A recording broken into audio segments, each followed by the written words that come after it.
Okay, in this episode, we got down to see some of the core of what some folks' issues really were on here. It was interesting. It wasn't a whole lot of mess in this episode, but what it was a whole lot of getting in. This was the getting to know you episode of Love and Hip Hop New York.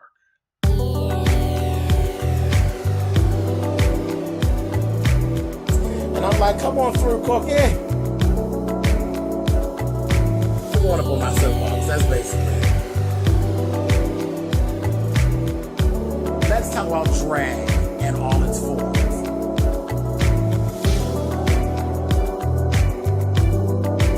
What, Cookie?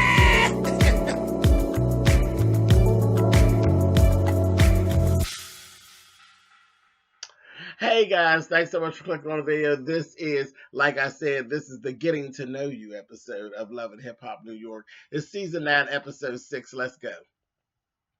Joe Button actually was sitting down talking to his mother, and he basically is questioning himself about even wanting to or even considering marry and sin.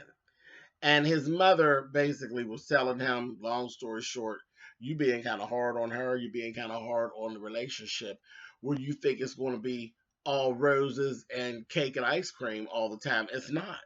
It really isn't. And you're being a little hard, you know? And I was like, all right. I said, that's probably just what he needed to hear, pretty much. Later on, he actually talked to Sin. And the thing with Sin is, I believe, really suffering some postpartum. She, you know, it's more than just this. I want sex. I want sex. I'm so unhappy. When I seen that scene that she did with the baby and the baby crying, and she's like, okay, okay. I'm like, I mean, the baby is doing what he's supposed to do, cry. That's what they do. Um, you know, she was on edge, and then she was over there laying down. She put the baby in the playpen, not the playpen. I'm sorry, in the crib, and she's over there laying down in the middle of the day. I said, bitch. Bitch. I know you're tired. I've been there. I know. I know you're tired. It's tiresome as hell. But you got some more shit. She's suffering some postpartum. Or at least that's what they wanting to set it up for us to believe. Okay. But that's what the problem is with sense. We're getting to know you. Girl, you got postpartum, honey. That's what it is. And it's more than just a little bit of stuff y'all got going on. You're going to be okay, though. Did you see how wild she was looking when Joe sat down and talked to her?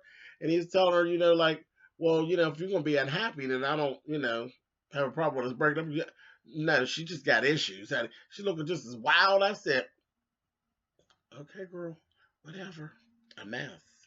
A mess. Um,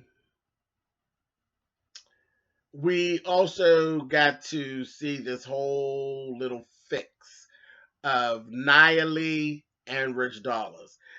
She apologized. Her and Rich crushed their beef. In the midst of that, Rich told her, I need help from you. I'll help you with your business stuff if you help me. I need you to squash the beef with you and Sydney, and I need you to help her look and behave like a girl who wants to be in this business. So she reluctantly said, okay. And Sydney came in, and it was cool. They kind of was like, all right, cool. They kind of squashed it a little bit. And then we seen a scene later where they actually did get the bond. It happened after Sydney Jacquet and Rich were all in the studio together. They had given her a beat, and she had to beat for a week to work on it. And then she came in, and she was just wasn't too hot. So then she ended up meeting with Nia, and her and Nia actually had some time when it was getting to know you. And they sat down at the bar, and they talked about their backgrounds. And Sydney said something that was so profound that I was like, oh my God, I wanted to snatch Sydney from the first time we seen her to tell her, girl, you don't have to mention in every song that you are transgender. You don't have to mention that you got a dick. And this is the thing with our artists in the LGBTQ community that want to do hip hop. Why do y'all feel it necessary to point out that you are different? than the rest of their community, that rap and hip hop community? Why do you feel the need that that has to be in your lyric? Is that freeing for you, or because I'm not saying you got to hide it. By all means, you don't have to hide it, but I don't think that it has to be so blatant and in your face, and then you're kind of upset with the fact that they're not taking to your music. No, I mean that's like a red flag. I got a dick and it's that child. That's off-putting. We know you got it. That's all. That's enough. That's enough. We don't have to. You don't have to say it in every song. So I was kind of glad that Naya put that out there because that's something I've been wanting to say to Sydney from the door. Girl, that ain't got to be in every song. And it's like every time you see that, like with Jay Will, it was thrown out there. Even with Milan Christopher, it gets thrown out there. Child, okay, okay, all right. So definitely, if you want to be mainstream, and no, just do a song. Just do a song. We ain't talking about you know extra dick and stuff like that. Just chill. But the two of them basically talked and they kind of squashed their beef, and that's when you see Naya say, "You know what? I'm not just actually doing this now for Rich. I actually kind of like her, and I really do want to help her." And she told her truth, family. I know it's been a question a long time about Sydney, whether or not she was uh, all the way through her transition or not. I kind of figured that she wasn't, a long time ago, because whenever time somebody asks her, she doesn't just answer. So I said, "Child, she still got ding dong, honey." And naturally, that's what it was. She told her truth, and that's what she was saying. It was really a big step for me to even be able to stand here and tell you my truth. I know that's right. But I'm glad you did it. Now you've done it in front of the world, girl. Now you can go and get finished. Get you a single and go on and get your bottom surgery, girl, and go on and live your best life. Bitch, you ain't going back and forth with these niggas. Shit. The hell with it. Anyway, then we see Jonathan and Mariah. And I wasn't aware that Mariah's mother was back in jail, and the baby is actually 2 now. That baby that she was carrying last time she was on the show, the baby's too cute. Cute little girl. And Mariah has custody of her. And I was like, wait a minute, hold up, Mariah. Did she just call you mom? Now we confusing the pot now. Because she's talking about adopting her. But that's kind of weird. Now, I mean, of course, like my kids, I adopted, and of course they called me daddy because, I was their mother's cousin. But that's different. She is your sister. She's your sister. So she ain't got the call. I was like, that's kind of confusing things. But I was like, okay, whatever. I guess that ain't the big picture, but that was just kind of weird. And then you don't even have, you just have custody of her. You didn't adopt her or anything yet.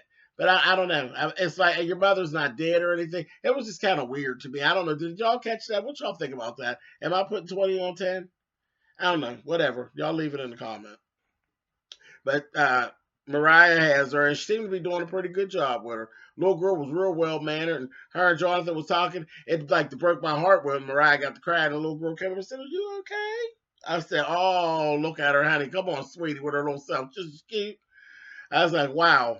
Y'all be thinking, I'm telling y'all, little kids pick up on everything. Everything. They don't miss nothing. They nosy, child. They don't miss shit.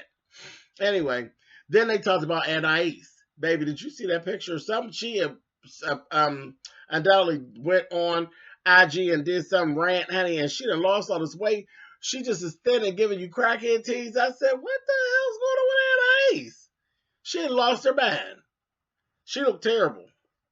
She was giving me Crypt Keeper tease. I was like, girl, not a good look. Okay, so Jules got his sentence. So they eased up on him. They let him go. He's going home. Before he goes away, he gets to go home and spend time with the kids and live in the house with Kimbella. I was like, well, that was good. That'll help them out with their little stuff. They didn't squash their little beef. I was like, okay. Let's see. Who else? Jonathan met with Rich to bring up concerns about Anais. So we're gonna see more about that going forward. Um, Last thing, Shotty and Alexis. Alexis then put some music out on her own on SoundCloud. I said, "What the fuck you giving music away for, girl? What are you doing?" But he was like pissed. And he's like, "Don't drop no more songs." She's like, "Yes, I will. I'll drop 6 or 7 more if I feel as though I'm not getting what I'm supposed to get and I'm not being pushed forward for my stuff. Then I will do it." I was like, "Okay, Alexis, bitch. All right." That was that. Um, Shotty undoubtedly has had some legal troubles, and she's kind of worried that she's going to get shelved and pushed to the side. So that's why she was acting like that. I was like, "All right, girl." And then she's like, he asked her some questions, and she's like, "Well, no, ain't nothing really going on with her and the baby and Fetty." I said, "Okay." I thought that was really weird. Shotty, you said you didn't really want to be bothered with that part of her life. I don't know why you even asked. I guess Mona told you to. Anyway, but that was basically it. Not a great episode. It was just all right. It was just all right. All right, y'all. I will talk with y'all later. Next week, to be exact.